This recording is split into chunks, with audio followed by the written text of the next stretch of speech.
Bem-vindos ao Podem de Centopeia, o podcast voltado para o mundo da engenharia numa colaboração entre o CREA de Minas Gerais e a Centopeia, que é a Associação Centro-Mineira dos Profissionais de Engenharia e Agronomia.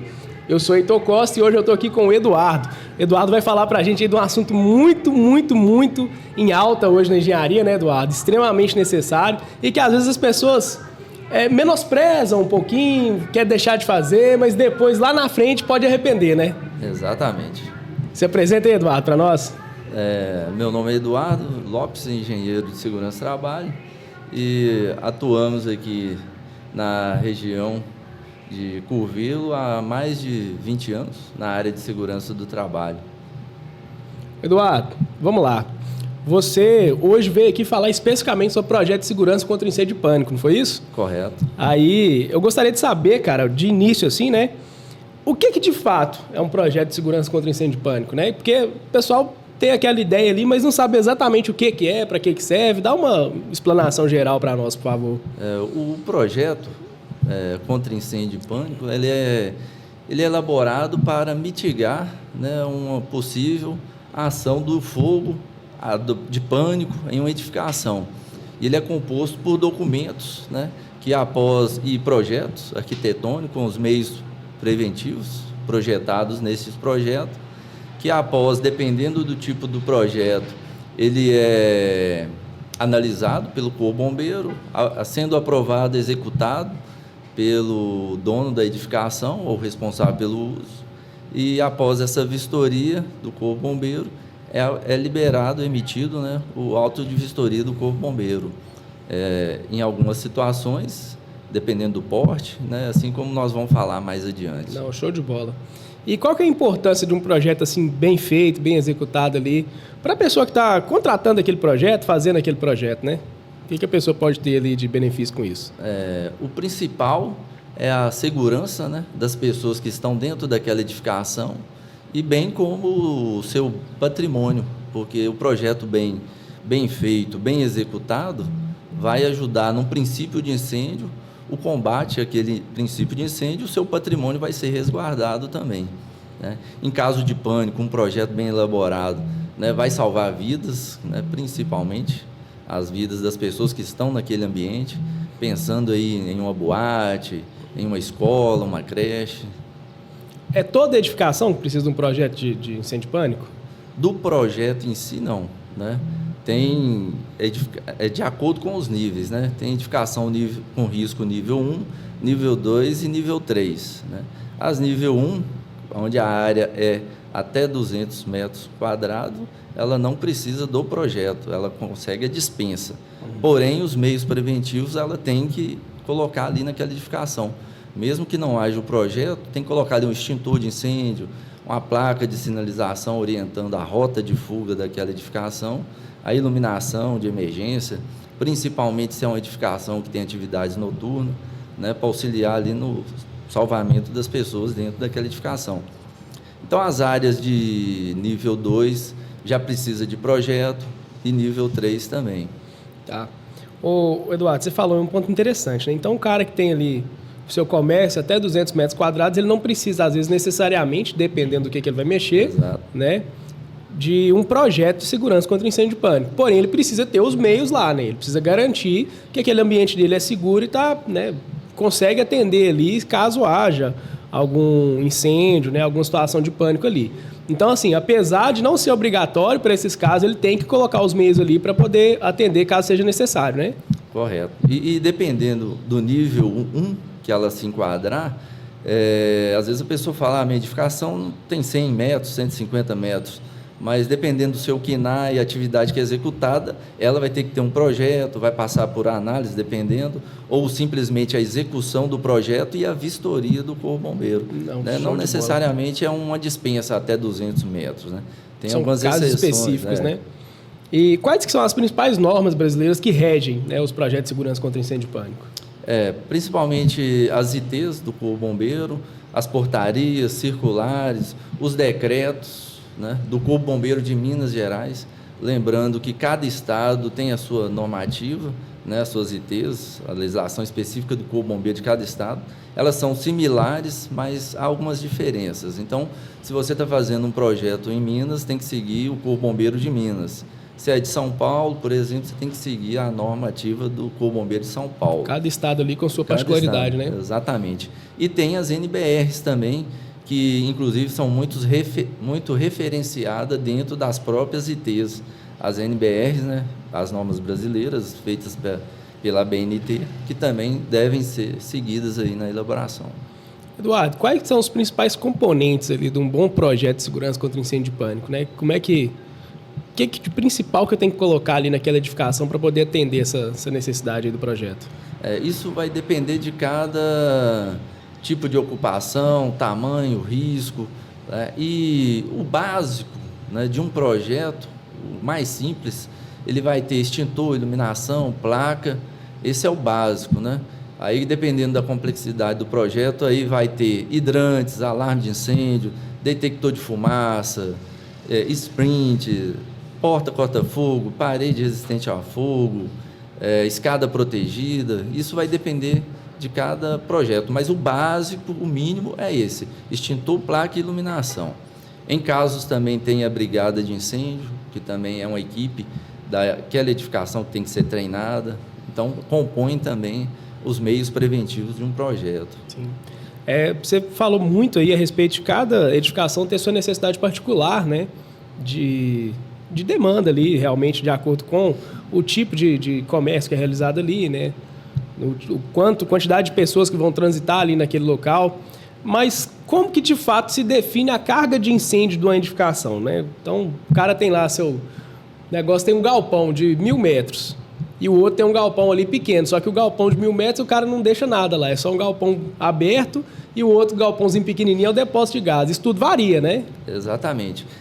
Inclusive, essa questão que você citou aí já aconteceu conosco, né, de fazer projetos de galpões enormes aí, onde lá é armazenado minério de ferro ou a ferragem, né, que é utilizada em construção civil. Ali é um galpão de material não inflamável. Então, ali a carga de incêndio ali é mínima, né? E agora você vai pegar aí um depósito de gás, né, de 50, 60 metros quadrados, pequeno, mas a carga de incêndio dele é alta.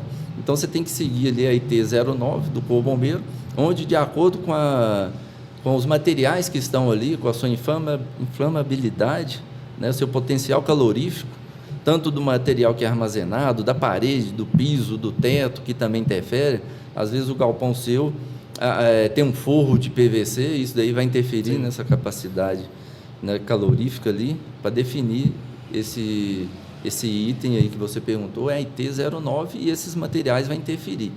Lá na IT-09, na legislação, explica lá, de acordo com a sua ocupação, já tem lá qual que é a capacidade calorífica, e aí, dependendo, que é em megajoules por metro quadrado. Aí, dependendo, se não tiver, na própria IT, no final dela, tem lá um anexo que você calcula para definir, né? De acordo com o material que é armazenado, tem um cálculo, uma fórmula, que você chega nesse potencial aí. Sim. Edificações grandes, né? Igual você falou, às vezes o potencial calorífico ali não é tão grande assim, só que uma coisa que a gente não pode deixar de mencionar são que, né, edificações muito grandes ali, sempre precisa de uma rota de fuga, né? E às vezes o pessoal nunca teve contato com edificações tão grandes assim, não sabe que toda edificação muito grande, ela precisa ali ter suas rotas de fuga exatamente para poder facilitar esse processo do pânico em específico, né? Essa rota de fuga aí, quando que ela é necessária? Quando é que a gente pode falar que a rota de fuga ali é indispensável para uma edificação? A rota de fuga, quando eu citei lá no item básico de um projeto, quando eu falei de sinalização, ela já vai direcionar essa rota de fuga. Então, desde o projeto mais simples ao mais complexo, a rota de fuga ela tem que estar sinalizada para a população daquela edificação conseguir sair com segurança dela. Aquelas plaquinhas de saída, né, que o pessoal costuma ver. E aí, lógico que quanto maior a edificação, mais complexa é aquela saída. E na IT-08, ela fala lá o distanciamento máximo que uma pessoa tem que percorrer até sair daquela edificação com segurança também. Então, dependendo da edificação, se você não estiver atendendo aquele percurso, você tem que criar meios seguros para que as pessoas consigam ter segurança para sair. Dar um exemplo simples aqui de um prédio residencial ou comercial aí, de 4, 6 ou mais andares, né, onde, dependendo do que ele for utilizado ali, de acordo com o enquadramento legal, você vai ter que ter uma escada protegida. Ou seja, o prédio tem um elevador para o pessoal sair, mas não vai ser a rota segura de fuga. Então, vai ter a sinalização que não pode utilizar o elevador e vai ter a sinalização para utilizar a escada protegida, com porta corta-fogo e a parede com resistência ao fogo, para que dê condições de fuga com segurança daquela população ali, que está em andares mais altos, né, e o fogo está no andar mais baixo, mas elas conseguem sair com segurança. Isso é uma parte muito importante, né, Eduardo, de todos os projetos de engenharia no geral, porque se a pessoa for fazer esse dimensionamento de todo o projeto dela aí sem ter um conhecimento dessas rotas de fuga, às vezes o projeto dela pode dar muito errado e não ser aprovado, né? Porque se ele vai considerar ali largura dos corredores, largura das portas, né? Tudo isso aí exige uma largura mínima, um tamanho mínimo, né? Um espaçamento que tem que ser respeitado para poder facilitar exatamente nessas situações. É isso mesmo? Exatamente. E através do cálculo que é feito, né, da saída de emergência da população, que é definido essa largura, né, de aberturas, seja de porta, corredores, para que as pessoas saiam com segurança. E tem a largura mínima também que deve ser atendida. Caso você faça o cálculo, meu cálculo deu 50 centímetros aqui a abertura dessa porta, mas você chega lá, a abertura mínima é 80, você tem que atender o mínimo exigido da legislação. E quando isso é feito de forma incorreta, pode gerar uma série de problemas, né, cara? Exatamente. A gente teve aquela situação que a gente, infelizmente, sempre usa de exemplo da Boate Kiss, né? Um lugar que não tinha aquele dimensionamento talvez ideal, as rotas de fuga não estavam muito bem sinalizadas. É uma situação que, num caso de pânico ali, pode acontecer facilmente. O caso da Boate Kiss, inclusive, eu tive numa palestra do Corpo Bombeiro em BH, onde tinha um sargento que acompanhou essa análise desse sinistro lá, infelizmente, na época. Ele comentou que um dos fatores que interferiu muito lá para a propagação daquele incêndio foi um extintor de incêndio próximo ao palco que estava descarregado. E na investigação desse caso lá em especial, eles descobriram que esse extintor ele foi descarregado alguns dias antes daquele evento, devido a um aniversário de um funcionário, e aí descarregaram o extintor e colocou no local. Aí teve o evento, começou aquele princípio de incêndio, onde nas imagens lá que foi apresentado para nós nessa palestra, mostrou que tentaram utilizar o extintor lá, mas infelizmente ele não tinha carga para combater aquele princípio de incêndio. Aí, então, infelizmente, assim, né, a gente observa que não é só fazer o projeto, né? Não é só, o projetinho está pronto, o negocinho está todo ajeitado ali, mas tem que observar realmente a sua necessidade, entender que aquele projeto é algo estritamente necessário e ficar de olho ali nos extintores, né, em toda aquela situação ali, para ver se estão tudo funcionando corretamente. Exatamente. Porque se não tiver... E igual você comentou da rota de fuga, né? Pelo que a gente viu até em reportagem, parece que lá tinha rotas de fugas fechadas, né? Seguranças obstruindo as saídas, por questões de pagamentos, né? de consumação lá dentro. Foram vários fatores que culminaram ali naquela gravidade que tivemos lá naquela... Você falando do extintor lá, cara, existe inclusive um dimensionamento, né? E tipos de extintores para cada situação. Como é que funciona o dimensionamento desses extintores ali na edificação? Exatamente, é mais uma normativa aí que temos que seguir, que é a IT 16 do Corpo Bombeiro. Lá você vai classificar a sua edificação de acordo com o risco, né? É um risco baixo, médio ou alto, e de acordo com esse risco, que volta lá naquela capacidade calorífica lá, né, dos megajoules, né, que você vai classificar qual tipo de extintor, né? Se vai ser um 2A, 20 BC, se vai ser um 3A, 40 BC, 4A, 40 BC. Quanto maior o risco, maior a capacidade extintora que você vai ter que comprar do extintor. Às vezes o pessoal fica com a dúvida, você tem aqui no projeto 3A 40 BC, eu tenho que comprar de 4 quilos ou de 6 quilos, né? Isso não é relevante. O fato mais importante ali é a capacidade extintora. Se está no projeto 4A 40 BC, foi o que foi determinado pela norma. E aí tem o dimensionamento. Lá na IT 16 também cita a questão se ele vai cobrir um raio de 15 metros quadrados ou se vai ser de 10 metros quadrados, né? Vai depender também desse fator aí do extintor, qual que foi o grau de risco. né? Quanto maior o risco, você vai ter que dimensionar mais extintores, né? De acordo com o raio que ele vai cobrir. Aí esse raio é o que define, inclusive, o posicionamento dos extintores ali na edificação, né? Que às vezes o pessoal acha que é só colocar um extintor ali na entrada, outro na saída, não é assim que funciona, não. Tem que ir colocando ele várias partes, né? Por isso a importância do projeto bem elaborado, igual você perguntou. Porque você vai já dimensionar e colocar o extintor em pontos estratégicos, e aí entra aquele outro fator que você falou também da execução, né? Você faz um projeto para que seja passível de execução. Se é uma edificação já construída, que está regularizando, né, o correto, nós, projetistas que estamos fazendo o projeto, ir na edificação, fazer uma vistoria, ver qual que é o melhor local para instalar aquele extintor, o melhor local para instalar uma iluminação de emergência, que às vezes o dono da edificação já tem um ponto de iluminação ali, você projeta numa parede que ele não tem nenhuma parte elétrica passando. Sim. Então, aí você vai conseguir colocar extintores em locais estratégicos, né? Já pensando que, igual pela norma, é no máximo a 10 metros da entrada, já tem que ter um extintor. Antigamente era 5, passou para 10. E aí você vai redistribuindo lá internamente em locais que realmente seja funcional, que o pessoal consiga visualizar o extintor e pegar para agir de imediato, né? Que o extintor, a função dele não é combater incêndio, e sim o princípio do incêndio. Isso é uma coisa que tem que ficar muito clara, né? Porque o pessoal acha que na hora que o fogo tá pegando lá, o extintor vai resolver. Não resolve, não, só no comecinho mesmo. Ô, Eduardo, agora, uma coisa que eu gostaria de, né, perguntar a você, assim, é a respeito de porta corta-fogo, cara. Porta corta-fogo normalmente causa muita dúvida, né, no pessoal que vai contratar ali um serviço, porque eles julgam que é um equipamento, né, uma porta cara ali, uma instalação cara, tudo isso. E me explica aí, cara, quanto que vai ser utilizado porta corta-fogo, né, em quais tipos de situações que ela se torna assim, indispensável mesmo na execução do projeto? É igual eu citei aquela questão de um prédio residencial, por exemplo, onde você não vai poder utilizar o elevador para sair dele, porque em caso de incêndio a energia vai ser desligada ou pelo próprio fogo ela vai entrar em curto-circuito e vai desarmar os disjuntores daquela edificação.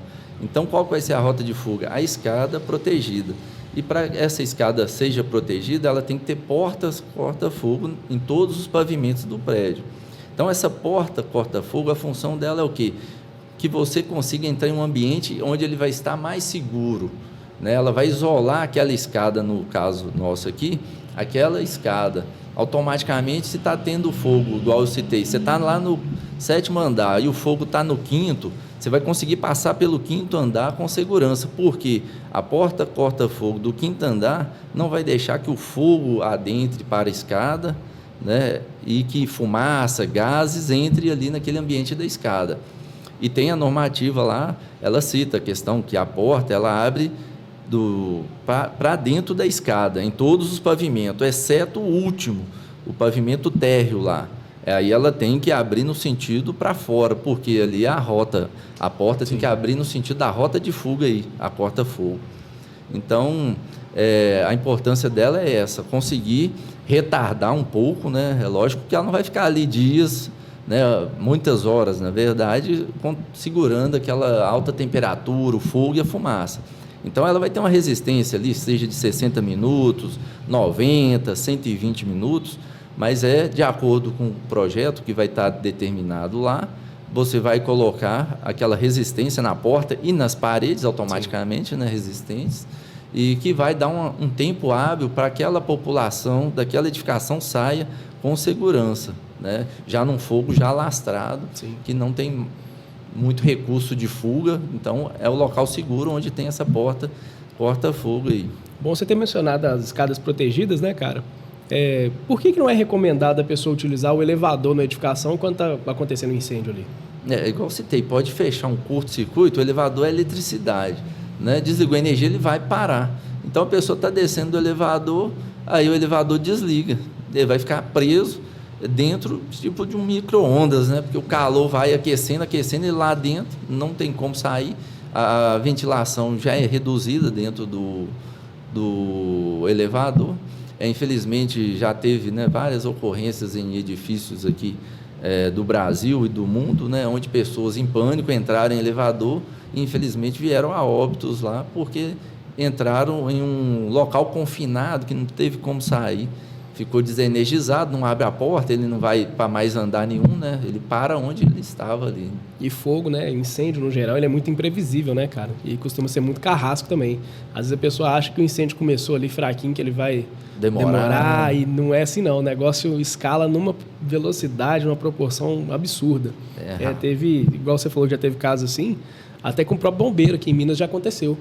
De pegar um elevador, né, durante um incêndio ali num edifício que foi menosprezado ali, talvez, o tamanho do incêndio, né? E foi exatamente isso que você falou, cara. O elevador travou no andar que estava pegando fogo, né? Então, o pessoal teve uma inobservância desse aspecto aí. E na hora que foram abrir esse elevador, descobriram que um bombeiro tentou subir pelo elevador. Então, foi essa situação de micro-ondas mesmo. Um negócio muito, muito feio. Se fosse pela escada protegida, por mais que demorasse um pouquinho, mas estava numa proteção melhor, né? Então, assim, é totalmente indispensável o uso ali da escada nesse tipo de situação. Cara, vamos lá. Agora, vamos entrar na parte mais teórica disso aí tudo, né? Como que funciona o processo da elaboração e da aprovação, né, de um projeto ali de vistoria do Corpo de Bombeiros? Ele começa, né, você definindo qual o tipo da edificação lá, vai ser nível 1, 2 ou 3, o tipo de ocupação que vai ser o projeto, se é comercial, se é industrial, se é para uso recreativo, festas, indústria. E aí você vai, através da IT-01, ver os meios preventivos que devem ser projetados para aquele projeto, né? Igual nós citamos aqui, dependendo do projeto, você vai ter que ter hidrante. Às vezes é um projeto mais simples, vai ser só extintor, placa de iluminação. Onde você vai saber disso? Lá na IT-01. Então, definido o tipo de uso daquela edificação, você vai na IT-01, né? Você vai no decreto primeiro, confere qual o tipo da edificação que ele se enquadrou. Depois de conferir, você vai para a IT-01, ver os meios protetivos que você terá que projetar para aquele projeto e vai para o arquitetônico, definindo o que já executando no projeto, né? O arquitetônico, colocando já iluminação, placa, extintor, pensando num básico, né? E pensando que é um projeto que está sendo feito dentro da normalidade, né? Antes da edificação ser construída. Então, você está fazendo lá, projetando, normalmente utilizamos o AutoCAD nessa parte do projeto. Feito isso o projeto, você passa para análise, dependendo do porte do projeto. Se é um projeto maior, que vai depender de uma análise, um PT, aí você manda para a análise do Corpo Bombeiro. Ele tem 30 dias para analisar esse projeto. Findo esse prazo, sendo aprovado, você passa para o dono da edificação executar o projeto. Aí está construindo, aí vai pôr os meios preventivos lá onde que foi aprovado pelo Corpo Bombeiro. Que é algo que eu sempre friso com os clientes, é que execute o projeto, mas somente após a aprovação. Que tem algumas pessoas que querem pegar onde que vai pôr a iluminação aqui, já quer deixar a caixinha, né, de tomada lá, mas se o Corpo Bombeiro notificar, tiver que mudar algo, você executou, vai ter que quebrar, mudar novamente, né? Então, vai constar essa etapa de análise, a aprovação, dependendo do porte e o risco do projeto. Fez a execução, concluiu lá, comprou extintor, instalou placa, iluminação, vai para pedido de vistoria. Tudo isso digital. Atualmente, né, já tem alguns anos que estamos no Infocip agora. Vai ser analisado digital, não tem que imprimir planta, mais nada. Aprovando, você passa para o proprietário executar.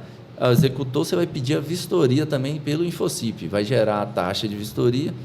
O proprietário de edificação pagando, após o pagamento, o Corpo Bombeiro tem 10 dias para ir lá fazer a vistoria. O bombeiro fez a vistoria, deu ok, ele vai liberar o seu AVCB dentro de 2 a 3 dias no máximo. É rápido aí essa liberação. Tem alguns projetos, PTD, por exemplo, agora é recente, há 1 ano, há 2 no máximo, que mudou a legislação. É um projeto técnico, né, que você faz e você mesmo faz a vistoria dele, né? É o projeto técnico declaratório. Então, você fez o projeto, passa para o dono da edificação executar, ele executa, você vai lá, faz a vistoria, confere se está de acordo com o que você projetou, entra no Infocip e já dá o ok lá, falando que está ok o projeto e vai liberar o certificado de liberação do Corpo Bombeiro, que edificações maiores é o AVCB, esse tipo de edificação é o CLB, Certificação e Liberação do Corpo de Bombeiro, né? CLCB. Né? E essa daí, a responsabilidade é toda do engenheiro que está entrando no Infocip, porque se o Corpo Bombeiro for lá fazer uma vistoria, e normalmente eles têm essas demandas aí de alertas vermelhos que eles têm que cumprir, de inspeção, então a responsabilidade é sua de conferir, realmente aprovar um projeto que esteja ok, porque o Corpo Bombeiro indo lá, né, pode dar algum agravamento, alguma ação, automaticamente vai cancelar o seu CLCB que você emitiu, porque se não tiver de acordo.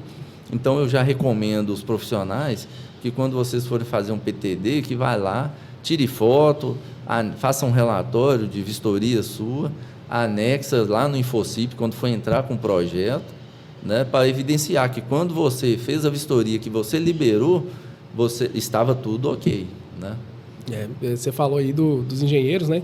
Querendo ou não, cara, apesar de ser uma coisa muito boa, né? Porque você dá um andamento muito mais rápido para esses projetos que antes necessitavam ali sempre da vistoria do Corpo de Bombeiros. É uma responsabilidade muito grande que o engenheiro puxa para ele, né? E às vezes o próprio proprietário ali do imóvel não tem esse mesmo critério de responsabilidade. Daí a importância do engenheiro ter registro fotográfico de tudo, né?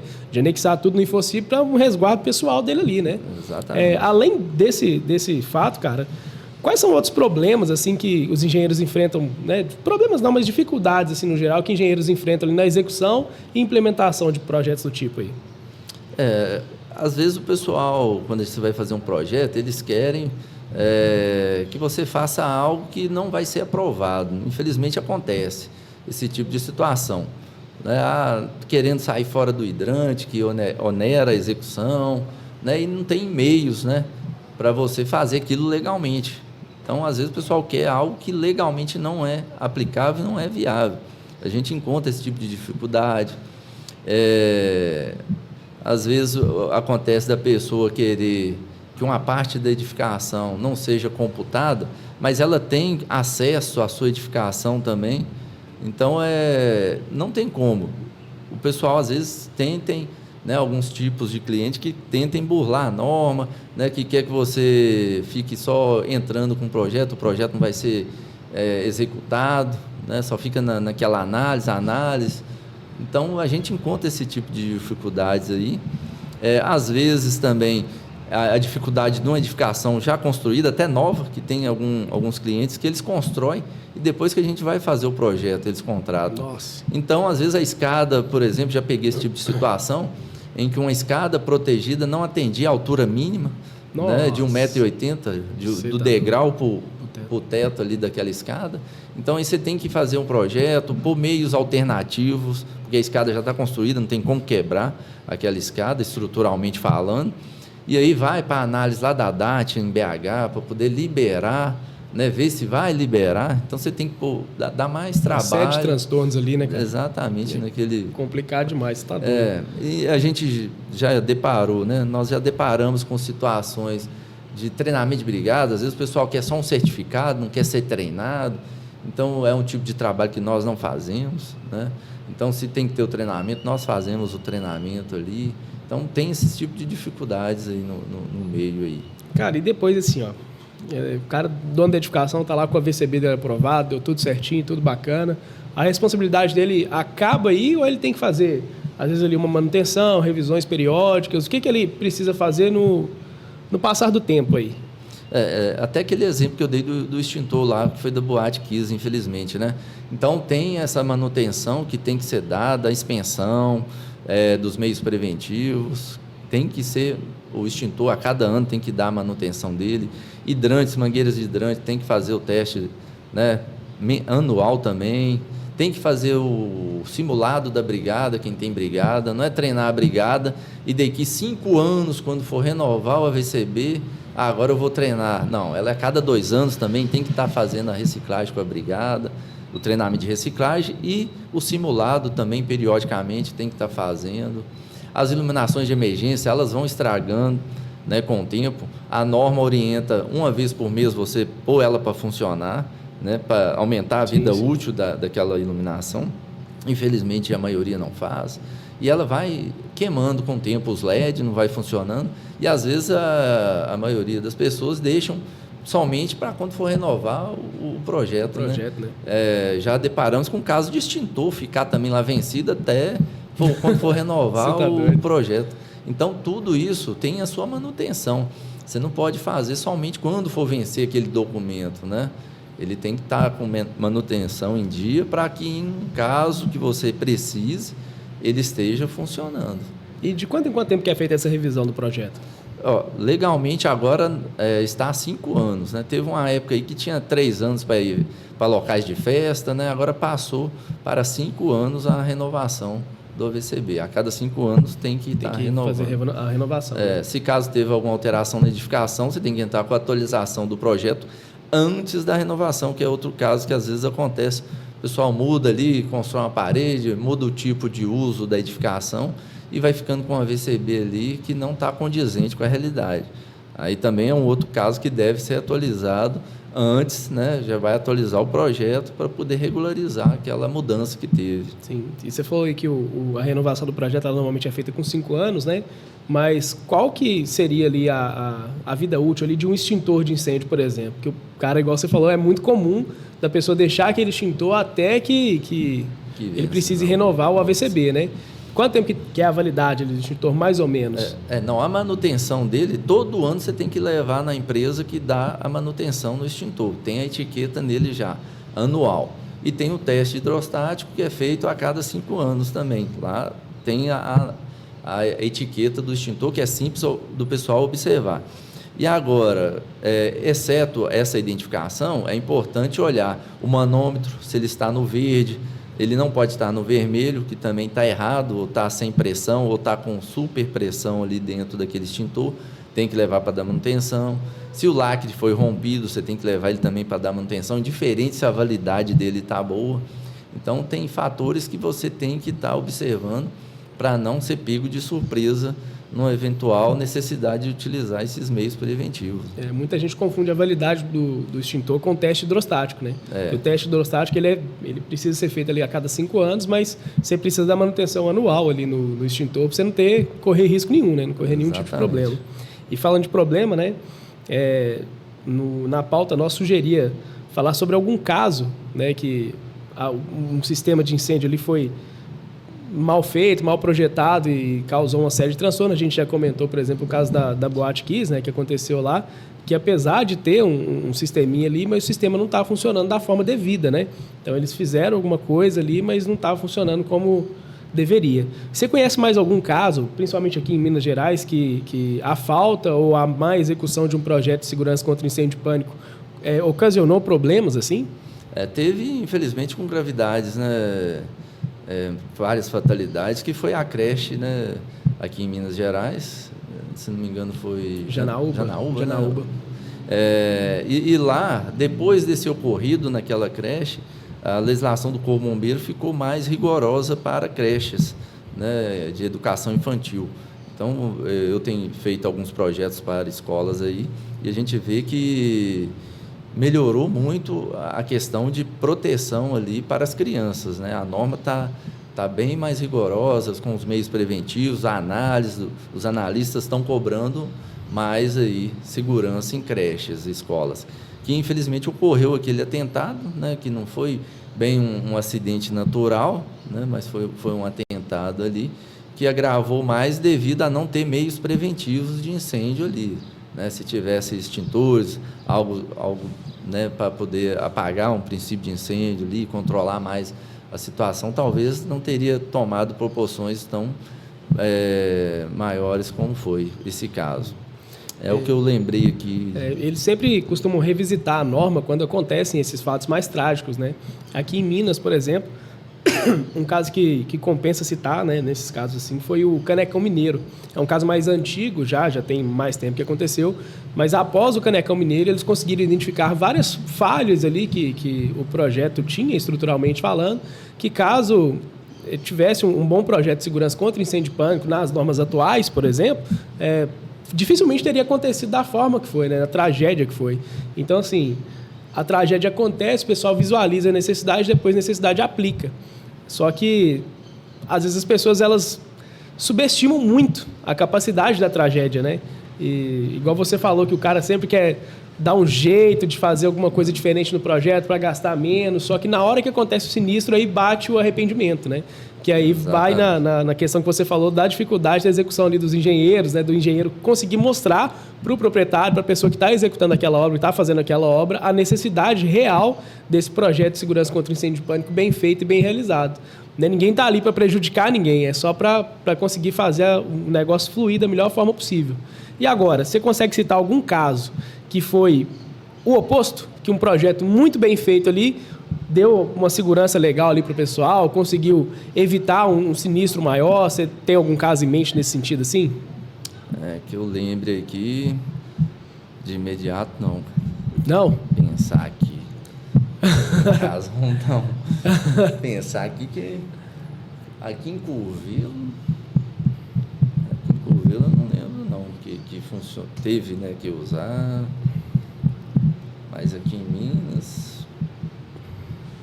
não lembro. Eu tenho alguns particulares. Vou contar alguns que foram particulares meus, né? Vou até deixar claro aqui para o pessoal que eu sou do Corpo de Bombeiros. Então, para mim fica fácil falar desses casos, que infelizmente, não só no país nosso, mas no mundo todo, a tragédia costuma ser muito mais notícia do que algo que de fato dá certo, né? A tragédia vai muito mais longe. Mas eu posso citar, por exemplo, alguns atendimentos que eu já fiz, que a gente foi num posto de gasolina, né, um caminhão-tanque começou a pegar fogo lá naquele posto de gasolina, e caminhão-tanque a gente sabe que se chegar na parte do tanque, se for, era um tanque de diesel, então o risco era extremamente alto, mas tinha um brigadista lá e um sistema de hidrante que estava funcionando, pressurizado, certinho, bacana.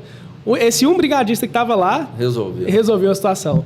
O caminhão começou a pegar fogo na parte da cabine, né, o fogo estava espalhando, o pessoal já estava desesperado. Aí lembraram que o brigadista estava lá. O brigadista estava lá em outro ambiente do posto, que era um pouco mais atrás, era um posto de beira de estrada muito grande. Chamaram esse brigadista, ele soube fazer a utilização ali do sistema de hidrante, foi lá e apagou esse incêndio antes que ele passasse para o tanque de diesel do caminhão.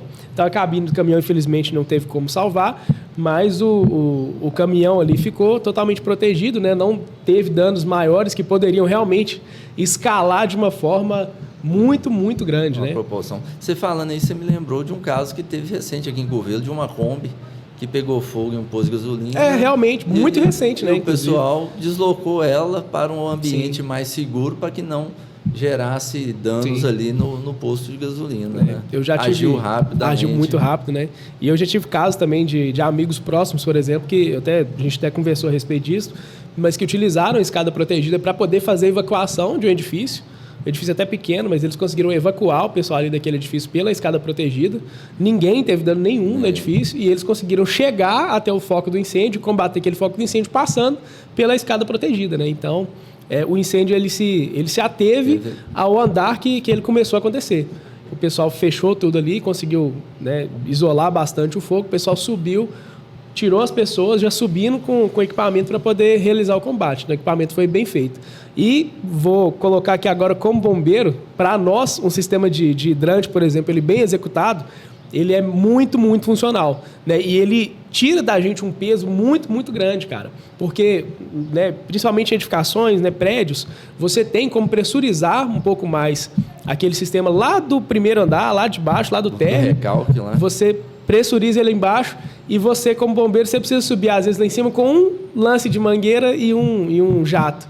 Então, assim, imagina você ter que pegar, às vezes, subir uma edificação, vindo lá do caminhão, passando aquela série de mangueiras, até você chegar no andar que você precisa, o tempo que você gasta com isso, por mais que a gente seja rápido, é muito grande. Agora, se você precisar subir só com um lancezinho de mangueira, pra você chegar lá e conectar ali no sisteminha de hidrante, conectar o esguiche tipo pistola ali e conseguir combater aquele incêndio de uma forma muito mais rápida, para nós é extremamente efetivo. Eu já tive, igual eu falei, amigos que tiveram, né, conseguiram atuar nessa situação de uma forma muito, mas muito rápida mesmo. Auxilia então, assim, muito. Colocando aqui agora a título pessoal, gente, façam os projetos conforme a norma exige, porque facilita muito nesse tipo de caso. Você pode salvar vidas só executando um bom projeto, né? E agora eu queria puxar mais um aqui, Eduardo. O pessoal sempre fala muito de inovações tecnológicas nessa área, né? Um que se tornou viral algum tempo atrás foi aquela bolinha, né, que o pessoal joga assim. Você poderia citar algumas inovações tecnológicas nesse meio de proteção contra incêndio de pânico que são muito efetivos, ali tem se tornado um bom... de uma forma que ajuda bem nesse sentido? Tem o próprio extintor de incêndio que evoluiu, né? Antes tinha classe A, classe B, C, que era um fator até de risco também, se a pessoa utilizasse o extintor errado.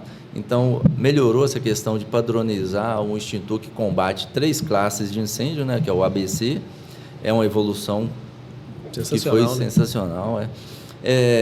Recentemente, num projeto aí, nós tivemos uma dificuldade estrutural, porque precisava de fazer uma parede corta-fogo, né, uma parede resistente ali, aí a estrutura da edificação não foi feita para ser construída uma parede de alvenaria, e descobrimos que existe uma inovação de drywalls, né, resistente ao fogo, né? Então, o gesso rosa, né? Sim. Então, isso daí eu vejo que foi uma inovação para que seja possível executar, né? Que o projeto seja executável também. Eu vi com bons olhos aí também, que é algo inovador que eu não sabia, que foi recente aí que descobrimos. Tem também um projeto que a gente estava fazendo, onde a pressão ali do hidrante também estava ficando fora da norma, e existe válvulas para redução, próprias, né? Para redução ali daquela pressão dos hidrantes. Também está evoluindo constantemente, né? Assim como as normas do Corpo Bombeiro ultimamente têm sido atualizadas constantemente para melhorar, né, os meios preventivos, igual você citou aí, que infelizmente, né, quando ocorre algumas tragédias ainda, mas felizmente aprendemos com ela e regularizamos, melhoramos as normas, igual o Corpo Bombeiro sempre tem feito. Né, isso é muito interessante também, que a gente vê para a evolução aí dos meios preventivos, né? E está sendo bem aceito, né? Eu falo, quando a gente nós fazemos um projeto e onde depende da DAT lá em BH, a equipe sempre muito solícita, onde você precisa de recorrer a normas, às vezes até de outro estado, quando não tem norma aqui em Minas. Já aconteceu num projeto meu de uma boate, quando nós não tínhamos sistema para detecção para exaustão de fumaça, né? Aí nós conseguimos utilizar uma norma de São Paulo. Então, você vê a evolução normativa aí para os meios preventivos. Nós não ficamos engessados, né? A equipe do Corpo Bombeiro na sua assessoria, tanto aqui a equipe também de Curvelo, né? A equipe aí do Corpo Bombeiro sempre está disposta, né? Bem acessível para poder sanar dúvidas, para que o projeto seja realmente eficaz, e esses meios preventivos que, porventura, tem algo inovador no mercado, eles já também nos auxiliam para que siga o caminho, que a norma seja realmente aplicada e que esses meios inovadores que estão surgindo aí, né, vá resolver o problema também do dono da edificação de uma maneira que financeiramente para eles também ficam interessantes. Legal, né? E esse ponto financeiro é algo legal de citar, né? Que normalmente quando a inovação, logo quando ela chega, ela tem um preço um pouco mais elevado, mas a utilização constante dela no mercado faz com que exista, né, dissipe aquele monopólio. Então várias empresas começam a fabricar, começam a vender, aquilo se torna um padrão de mercado, né? E com isso vai baratear bem o custo. Então, quanto mais esses meios, esses métodos, né, essas ferramentas forem utilizadas, mais o custo dela tende a baixar ao longo dos anos. Uma coisa que eu posso afirmar com muita clareza, porque a gente utilizou aqui, foram espumas, né, de acústica mesmo, né? A gente tem painéis acústicos aqui no teto, que eles são anti-chama. E esse tipo de espuma anti-chama, alguns anos atrás, ele era extremamente caro. Mas aí exigiu-se, após algumas constatações, que as espumas, no geral, para esse tipo de fim, elas fossem todas anti-chamas, né? Então, com isso, ao longo dos anos, aí, esse custo foi abaixando muito, relativamente falando, e facilita o acesso, né, da gente conseguir comprar esses materiais, esses equipamentos. Tudo isso cabe de acordo com as inovações tecnológicas que vêm ali ao longo do tempo, né? Primeiro elas se fazem como necessidade, realmente no início às vezes é difícil de implantar, mas ao longo do tempo a tendência é que esses valores abaixem um pouco, porque eles se tornam o padrão de mercado, porque é realmente necessário você dê o máximo de segurança possível, né? Exato. Eduardo, agora eu queria que você deixasse aí, cara, na verdade, um conselho, né? Algumas falas aí para quem engenheiro que gostaria de trabalhar nessa área que você atua aí, de projetos de segurança contra incêndio e pânico? O que você deixa para essas pessoas aí? Pessoal, que é um mercado que tem demanda constante. A nossa cidade, a nossa região aqui está em crescimento, né, com várias indústrias, né, comércios, edificações, né, muitos eventos também, eventos, né? Prédios, né, muitas edificações agora que está ocorrendo aqui na nossa cidade, eventos, igual você comentou, que constantemente estamos tendo aqui também, e na região, e que é um mercado, né, de projetos que, para você entrar e manter nele, você tem que buscar a evolução com o passar do tempo. Você vai ter que ir evoluindo, né, que senão o mercado te exclui. Então, a norma, você tem que se atentar a ela, que ela constantemente está atualizando.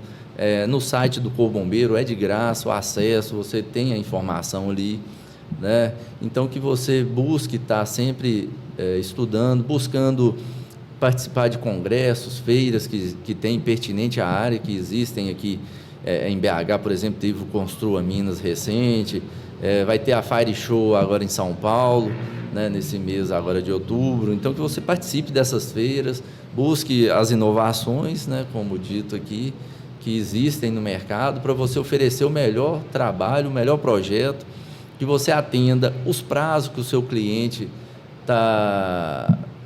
foi acordado com o seu cliente, né? Que às vezes o cliente está precisando de um projeto com 3, 4 dias, você não tem condição, já fala, né? Que se você tentar pegar todos os projetos que aparecem para você dar orçamento, acaba que você não vai conseguir atender todos, o seu cliente não vai ficar satisfeito e automaticamente ele não vai recomendar o seu trabalho para outras pessoas que o procurar, né? Então, basicamente seguir, né, o que está na norma, não tentar fazer nada para burlar. Se você vai fazer a vistoria, faz a vistoria, registra, mostra, né, que está tudo de acordo. Ou seja, trabalhar de forma ética, né, correta, que automaticamente não vai faltar trabalho para vocês, né, que pretendem entrar nessa área de projetos contra incêndio e pânico. E tem trabalho demais, né? Tem trabalho demais, uma área muito boa assim, da engenharia, mas ela realmente tem essa exigência, né?